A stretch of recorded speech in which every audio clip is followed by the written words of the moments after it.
Hello and welcome to Virtual Investor Conferences. My name is Eric May, and on behalf of OTC Markets, we're very pleased you have joined us for our next live presentation from Reyna Silver Corp. Please note, you can submit questions in the box to the left of the slides. You can also view the company's availability for one-on-one meetings through the Schedule Meetings tab found on the conference platform. At this point, I am very pleased to welcome Lauren McGaugh, Head of Investor Relations of Reyna Silver, which trades on the OTCQX Best Market under the symbol RSNVF, and also in the TSXV under the symbol RSLV. Welcome, Lauren. Thank you for having me, and to the OTC for organizing this. We really appreciate it. My name, as he mentioned, is Lauren McGaugh, and I'm Head of Investor Relations, and I'm really excited to talk to you guys today about Reyna Silver. For those of you who are unfamiliar with the company, our idea is to take what we refer to as an ore systems approach to exploring for high-grade district-scale projects. Essentially, what that boils down to is that you want to go after something that's high enough grade that you can make money when silver is at whatever your personal nightmare is, and simultaneously is big enough that it can survive multiple market cycles. Because as we know, the market is cyclic, particularly in the resource space. And so you want to be big enough so that when you can also catch those highs, because that's where the real money is made. And we take what we refer to as that ore systems approach, which is looking at the big sort of pieces that go together. So you can go into a historic district that has produced significant mineralization in part of the system. Let's go find the other half of the system that we know from modern understandings of these ore systems has to be there. Of course, I'll be making forward-looking statements. It's important to do your research and due diligence for yourself before making an investment in Reyna Silver or in any other company. We are a junior mining company after all. So the basic premise for Reyna Silver is we've got high quality assets. We've got 3.5 projects that are moving forward. We have an exceptional exploration team that have been serially successful with making major discoveries, including our lead technical advisor, which is my father, Dr. Peter McGaugh, who's the co-founder of Mag Silver and was part of the discoveries for Juanicipio, Cinco de Mayo, and Platosa. One thing I would mention is that our geos, who were the guys with boots on the ground, that was part of the same teams that made those discoveries as well. So in some way you can think the boys are back together, we've got big projects, and it's because of that and because of our CEO, Jorge Ramiro Monroy, and his support and networks within the capital markets, that we've been able to put together a strong, balanced investor register between retail, institutions, and management. And that's allowed us to have the opportunity to be funded, to have access to capital, and be funded for exploration success. Going into the projects, brief overview. We have 3.5 projects. We have Batopilas, which is historically Mexico's highest grade silver district. Considering that 9 out of the 15 world's largest silver districts are in Mexico, that is saying something. It is really where you want to be for silver is Mexico and Nevada as well. And what we're looking for there is continuation of that system. And now we've also found gold. I'll go into that a little bit more because we recently did a drilling campaign there, and we've got some exciting news coming out of Batopilas. The other 3 projects that we have are what are called carbonate replacement deposits, or CRDs. I'll dive into that a little bit more later and kind of expand what that means and try to translate what a carbonate replacement deposit is from geology into English. The 3 projects that we have are Gigi, Medicine Springs, and Griffin. Gigi is in Chihuahua. It's at the heart of what's called the Santa Eulalia Mining District, one of the world's largest CRDs. It produced over 500 million ounces of silver. And yet, from what we know studying CRDs, particularly Santa Eulalia and deposits like it, that only came from half of the system. So where is the missing half of the Santa Eulalia district? The other 2 projects we have are in Nevada. One is Medicine Springs. And there we think we have the full system that has yet to be mined or discovered. And we're currently drilling at Medicine Springs right now. Our last project that we recently acquired as part of a joint venture with our sister company, Reyna Gold, is a gold, silver, and critical metals 2 project called Griffin. It's over 10,000 hectares. We just acquired it with a tremendous amount of data. We get to put those pieces together, fit it into sort of the system and integrate it into the way that we like to think about exploration and see what we can do in 2024. So, in terms of catalysts, what can you look forward to from Reyna Silver? At Batopilas, we've completed the silver zone portion of our drilling campaign that was targets resulting from a systematic reappraisal of the district in a lot of ways. What happened was last year we found gold, mineable widths and grades of gold. And when you find a new element to a district, you go into one of the world's highest grade silver districts and a place where the Spanish went looking for gold. They found crazy high grade silver, so they went, okay, I guess we can settle for that. And we've come in as a silver exploration company, and not only have we found more high grade silver, but we found that gold. So we did this systematic reappraisal, geophysics, sampling, structural work. And the targets that came out of that were part of what led us to the most recent drilling campaign, as well as an additional set of targets, what we call the Banda Este gold silver zone. And that will be the next set of drilling that we will be doing at Batopilas. At Gigi, the project that's in the Santa Eulalia mining district in Chihuahua, we've done significant amount of drilling, as well as recently doing detailed geophysics. And we decided, you know what, we're a company that believes in taking cutting edge and really, focusing on how can we apply new understandings to something that has been explored as much as it has. What we said is we went, you know what, let's tap into our network. What we're doing is we're actually using a group that does AI optimization of geophysics and drill hole selection to see whether or not what comes out of that lines up with what we think we should be doing, putting those pieces together, because if that works, that also allows us to potentially optimize and create even more strategic drill holes for the rest of our projects, because there's a lot of data, and if we can find something new, that's super exciting for us. On top of that, we've got Medicine Springs, where we are currently drilling. So drill results are upcoming. And, we're really excited about what we've been doing at Medicine Springs, which I will dive into more later. And then, of course, we have the new project, Griffin Summit. There, we inherited a tremendous amount of data. We get to put those pieces together and integrate it in terms of determining the next steps. And that will result in a launch of our 2024 exploration program. In terms of the people that are behind the projects, we have our CEO, Jorge Ramiro Monroy. He's based out of Hong Kong, but spends a considerable amount of time in the Northern Hemisphere, giving us 24 hours of investor interaction. On top of that, our chairman is Peter Jones of Hudbay.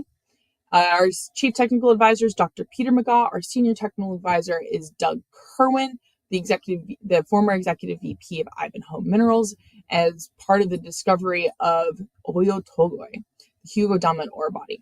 One thing I would mention is that our geos who are boots on the ground, mentioning it again, we have Rene Ramirez and Manuel Ruiz. These are geos who were part of the discoveries that made MAG significant, as well as Exelon.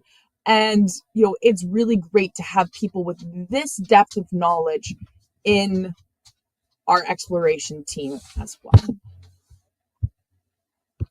In terms of capital structure, we have 150 million shares outstanding. We have a market cap of 30 million. Our average daily volume is 260,000, and cash as of the end of last quarter was 5.4 million Canadian, and we've been drilling since. One thing I would note is that we have strong support from many institutions, and that's in large part due to the team that we have behind the projects. So, diving into the fun part, at least the fun part for me, hopefully for you too. We've got Batopilas. This is where we currently, or most recently, put out drill results. And one thing I would mention, because I love this photo, That's 1 month's production in 1906. Those bricks, those are each 25 kilogram bars. That is 350,000 ounces of fine silver, because the main ore mineral there was actually native silver. So 30 known veins produced over 300 million ounces of silver with an average grade of 1,500 grams per ton. And what is native silver is something that I would quickly mention. That's just straight silver. It's not a silver sulfide or silver chloride or a silver iodide. It was just native silver. And what they would do is they actually used a stamp mill on this stuff. And the recovery rates were crazy high and the grades were also crazy high. And one of the things that they would do starting about 400 years ago is they would find these tight veins cropping out on surface. And they would chase them. And then over the course of a couple meters, they'd blow out. And what that ended up looking like are these, what we refer to as ore shoots or clavos. And over the course of 30 to 80 meters, they'd balloon out. And in 1 to 8 meters, they'd become 3 to 8 meters wide, 30 to 80 meters on level. The native silver core would be 0.5 meter to 2 meters. And the things went down for hundreds of meters. And then they would tighten back up, 30 to 80 meters, balloon back out again. And so they'd almost look like a string of sausages or a strand of pearls making its way along. And that would make the whole vein, and there'd be multiple ore shoots within that vein. And so what we did in the district is we said, hey, let's rethink. We're not going to go back into the historic district initially. We want to see how much bigger the system is because we're looking to find the next portion of the system. And when we went out into the northeast, we found gold for the first time. Over 3.5 meters of over 8 grams gold. And that's when we said, we need to do a rethink. So we did that structural work. We did the sampling program, huge sampling program, as well as detailed geophysics. We put that together and 2 areas really started highlighting themselves. One is what's called the Banda Este over here in the southeast.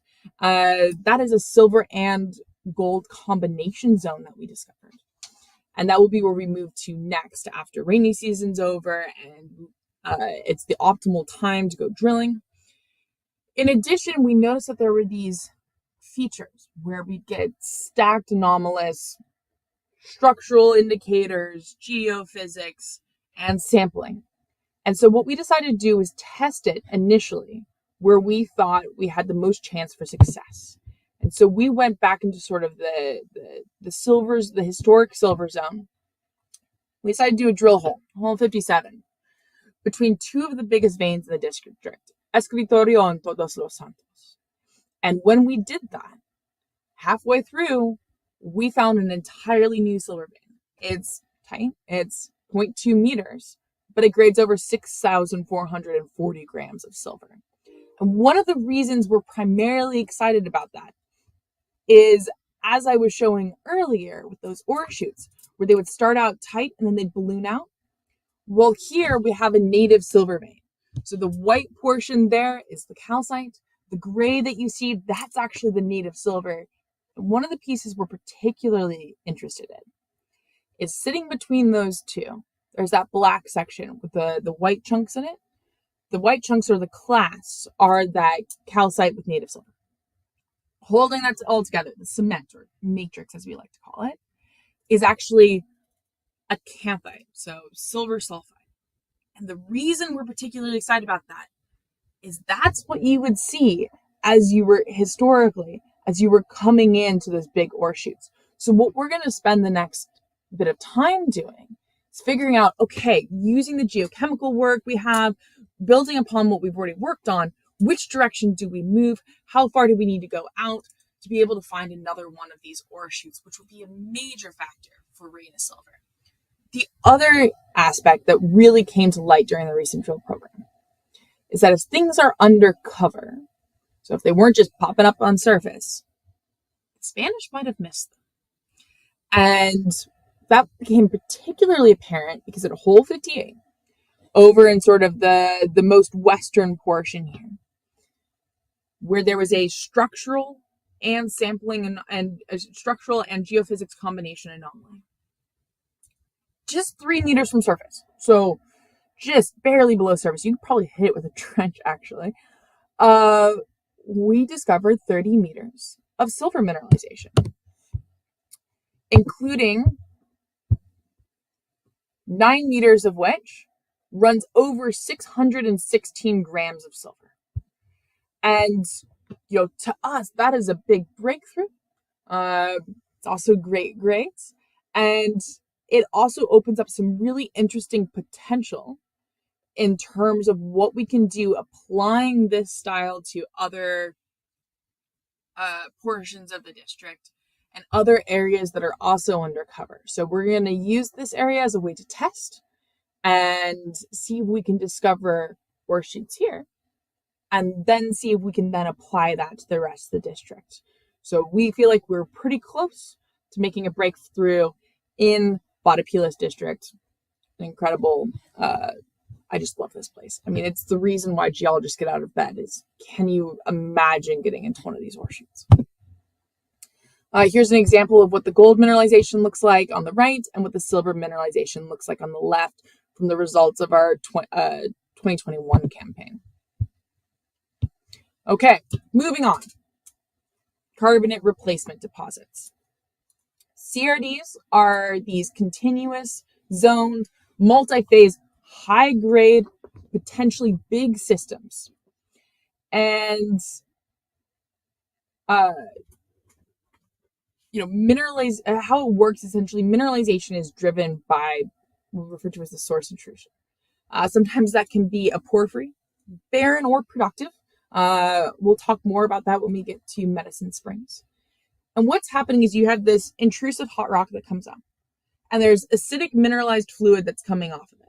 When that acidic mineralized fluid goes through fractures in the rock, cracks in the rock, plumbing, essentially, it interacts with the carbonate, limestone, dolomite, hence the carbonate replacement deposit.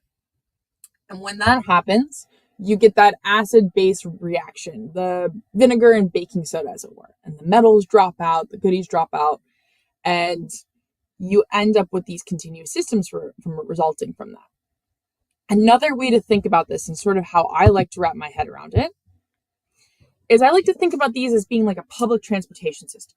So you have that source, and then surrounding it, and you can think of it like a bus terminal. And the buses are going out along different routes, and different elements are getting off in different neighborhoods. So close to that source, to that bus terminal, you have your downtown area, right? We consider that like a proximal scar. So you get higher copper, gold, lead, zinc. Your silver grade might be a little bit lower, but these are voluminous. As you make your way further out, you get to sort of the suburbs. That's what we refer to as the chimney manto, or the traditional carbonate replacement deposit style mineralization. The elements don't move quite as far away from the bus routes. It's less, but it's really high grade. Lead, zinc, high silver, sometimes some rare earths. And at the very end, the elements that fell asleep on the back of the bus finally get kicked off. Those are our trace elements that we can use and identify at surface to then vector our way to where we're wanting to go. And part of the reason we spend a little time talking about this is because CRDs, because of their continuous nature and their zoned nature, they're part of a continuum. So historically, people have thought about the veins or the chimney mantos or the skarn or the porphyry, but they're actually all part of a bigger system. And so, when you look at something like Geeky, where you're in the Santa Eulalia district, which from essentially 2 bus routes, you get 500 million ounces of silver from what we know is the distal portion system. We've yet to find either the source, the bus terminal, or that downtown proximal skarn, as well as the potential for additional mineralization. At Medicine Springs, we think we have the potential for the whole system. One thing I would note is that the porphyry driver could be barren, like it probably is at Gigi, but it could also be productive, like something we'll be looking at with Medicine Springs. At Gigi, we've got 500 million ounces of silver, average grade of 310 grams per ton silver. And what we're doing there is we're saying we know where the historic mineralization is.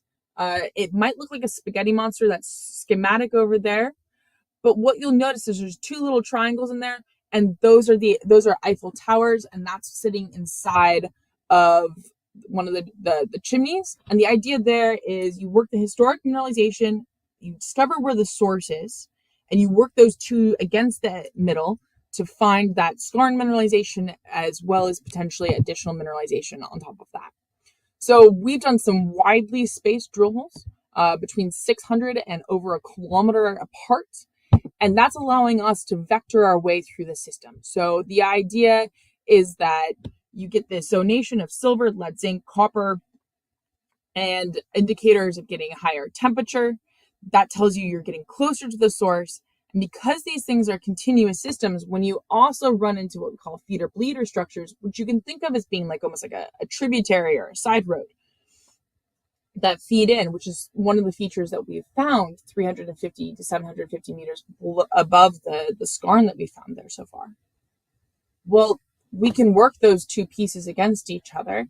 And one of the reasons why we're doing that AI is within the 1200 meter section of limestone that we have at Gigi, we're seeing the feeders and bleeders, we're seeing the skarn zone, and we can potentially design holes that kill 2 birds with 1 stone. In addition, we have Medicine Springs, where we're currently drilling. This is a project that, of the 13 key features that are associated with all the big high-grade carbonate replacement deposits, we see 11 out of the 13 right off the bat. And, these are location. You got to be in an area that has porphyries and carbonate replacement deposits. Check. You have to be at the top of a carbonate sequence. I will go into that a little bit more. And you have to see high grade. The rest of these features tell you that the bus left the terminal many times fully loaded. That's how a system gets big. So what we did last year was we did recon drilling to see whether or not this was a Reyna silver quality project and was worth capital expenditure. The first hole was designed to see, did we have enough carbonate? That's the magic host rock. So do we have enough for this thing to get big? Because we're not wanting to mess around with something little. Of that nearly 800 meter hole, everything in blue, that is the carbonate that we're looking for. So that was a big check up for us in terms of room to grow, as well as in that first hole, we hit 2.4 meters of over a kilo silver. And in addition, with a 1.75 kilometer step out, we intersected 7.4 meters, grading over 186 grams silver.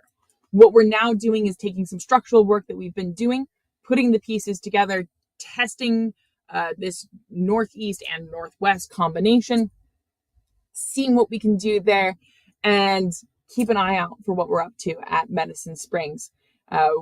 We're excited to be moving forward with this project right now. The other project that we picked up recently is Griffin. This is gold, silver, and critical metals too in a nearly 10,000 hectare project as part of a joint venture between Reyna Gold and Reyna Silver. And this is really a case of when the market is at that spot that it's currently at, that's when the truly great projects pop loose. It resides within the Battle Mountain Eureka Trend and Carlin Trend Mega District Zone. So the focus on this project historically has been gold with big blinders on, despite the fact that you see significant silver and nickel mineralization as well. So what we looked at this project and said, of the CRD checklist, we're already seeing 8 out of the 13. There's these huge structures and features that are yelling at you. There's a CRD component of this project. And so what we'll be doing is taking the geophysics, the mag, grav, 39 kilometers of IP, CSAMT, 17 kilometers of NSAMT, 4,000 curated samples, as well as 23 core holes that were focused on that gold mineralization, as well as 133 RC holes with an average depth of 50 meters. So you could potentially consider that an enthusiastic soil sampling program. But we can take all this data and apply our ore systems approach and integrate it into sort of how we like to approach these things. And then maybe we can better understand the CRD style mineralization as well as the gold mineralization. And on top of that, there's a nickel feature as well that we'll take into consideration. So I am going to make sure that we have time to answer questions. But one thing I would mention is if you want to have a more detailed conversation, we have the one-to-ones where we're available this week, and feel free to talk to us. Okay, I'm going to make our way through the conversations now, or the questions now. One question that we have is, when do you expect the Medicine Springs drill results? And the answer is sometime this fall, within the next couple of months. We will be, one of the things that we do is we put together the drill campaign and release that as a package. The idea being there that you get the drill results in context. The other question that we received is, what attracted Reyna to the Griffin Project? And there, what we've got is a big system, gold, silver, and the critical metals. And if you look at what I-80 has been doing down at Ruby Hill, where they've got underneath the Carlin gold, they found that significant CRD style mineralization. We see a lot of parallels between that and Griffin, and we're just 72 kilometers north. On top of that, CRD plus gold mineralization is some pretty marvelous economics as well.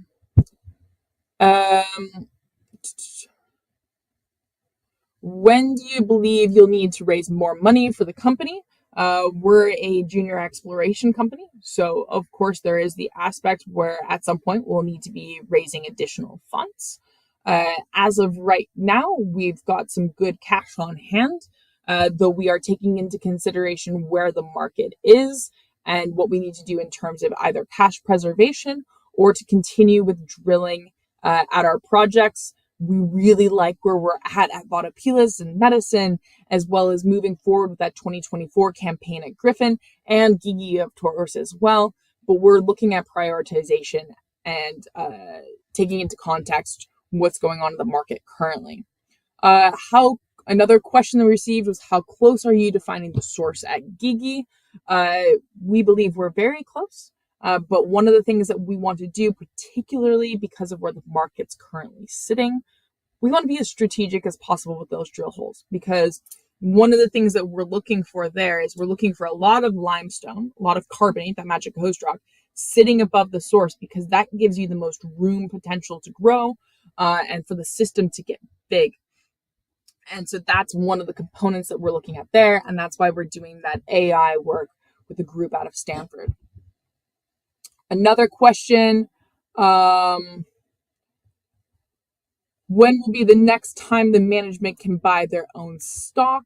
The answer there is because of potential material information.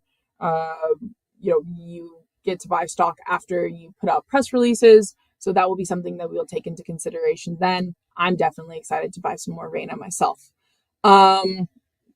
Another question was, how many shares of the company have you personally bought? I'm on the younger side, so my capital is not as free as some of the more mature portions of the company. But personally, I have bought over 60,000 shares myself.